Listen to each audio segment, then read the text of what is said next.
Hello guys, once again welcome back to Apple VFX Studio. Today we are starting the basic tutorial of Unreal Engine software. The first part of that is going to do now. Click this launch button for launching Unreal Engine software. I am using 5.3.2 version. It is the newest version now. You can download this free from the launcher. I already do a video about that. Similarly, we done a video about how to speed up our Unreal Engine launching. So you can avoid the simulation compiling in 35 or 45%, etc.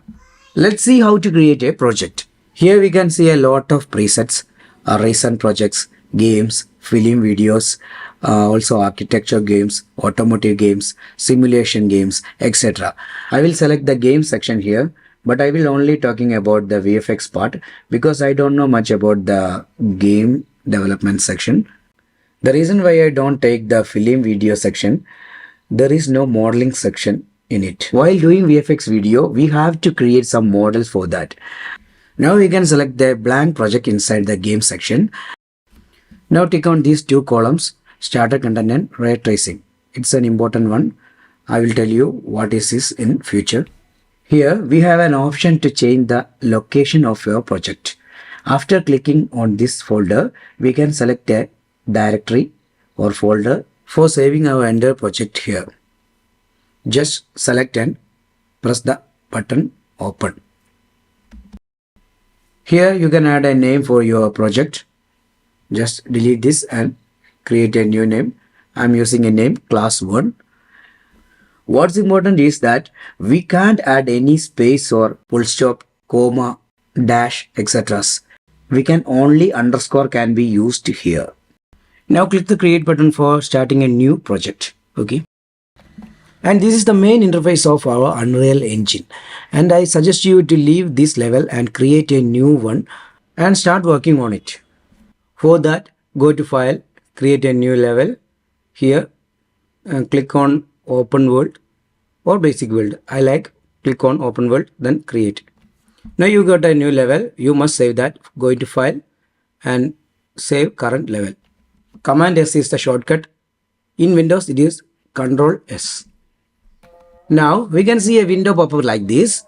In this, we can see two folders. One is Content and one is Engine. Just leave the engine folder. We need the content folder for save each and every progress of our project. Now select the content folder and go to right. Then create a new folder using right click and give a name. I give a name Dark Wolf VFX Studio. That is not important. You can give a name whatever you like. And also you should give a name for your level. I give a name level 1. Here also you can't use a space. Must use an underscore. Here you can see a lot of tools and settings, but for now you don't need to stress about it. We only need a few tools for our basic studies. The first thing that is going to be introduced is the F button on the keyboard. After selecting any object we want, if we click the F button, we will zoom to that one object and focus there. Because of this one thing, we don't need to scroll a lot. Just click on an object and click the F button. Now, let's talk about how to see the surroundings. For this, we can use the 3 buttons of our mouse.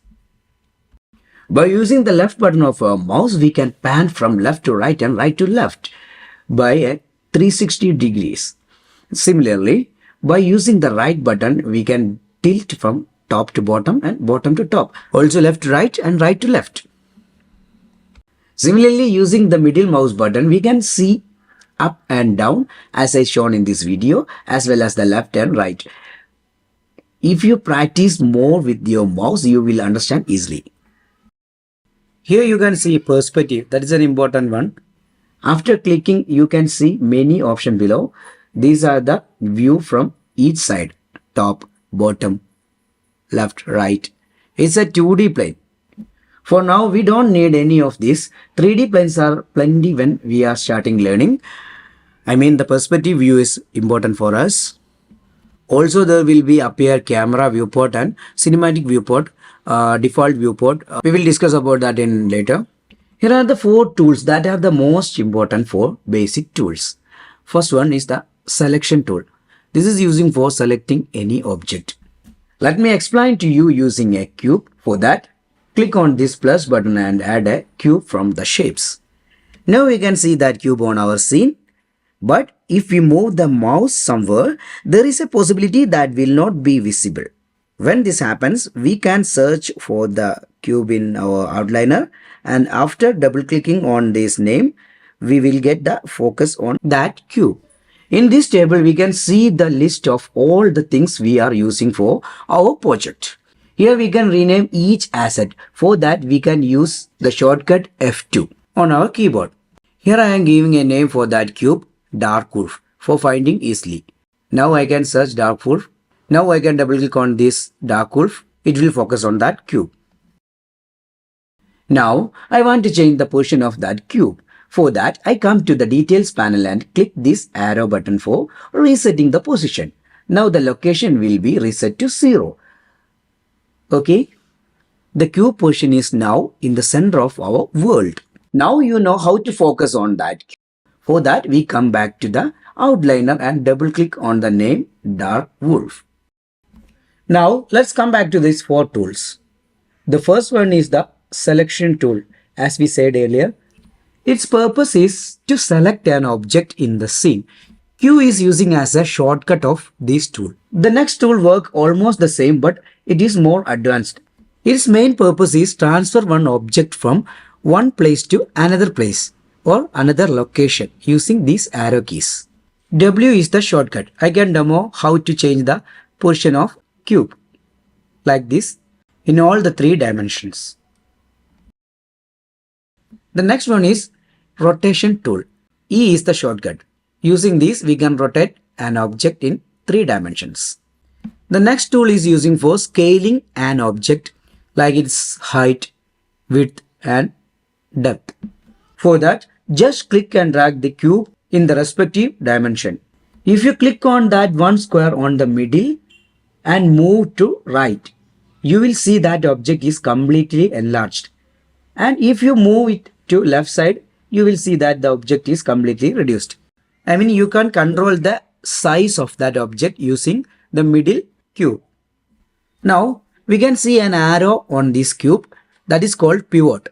We are not call it arrows, that is pivot or pivot. When you click on this globe icon, you can see the position of pivot is changed to another dimension. By clicking this option, you can move the object in its own dimension or the dimension of our world. Just do like this. First of all, click on the globe icon, then move your object, then click that icon once more, then move your object. I think you got it. The next 3 are using as a measurement tool. You can change the position of your object by a certain amount of distance. For example, if you select 100 cm, the object will only move 100 cm from one location to another location. You cannot move the object to a portion in between.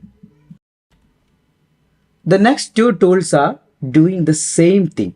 In one we can set degrees and next we can set the centimeters of scaling.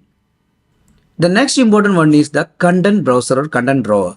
It's just like a finder or file explorer. You can view all your files in this. I'm going to end this class today. In the next chapter, we will discuss about how to create a model. In modeling section, I'm adding the next part here. You can click and see the second part. If you like this video, please like, share and subscribe. If you have any doubt, then please comment or contact me in Instagram. Instagram link and website link are added in the description. Okay, see you next time. Bye-bye.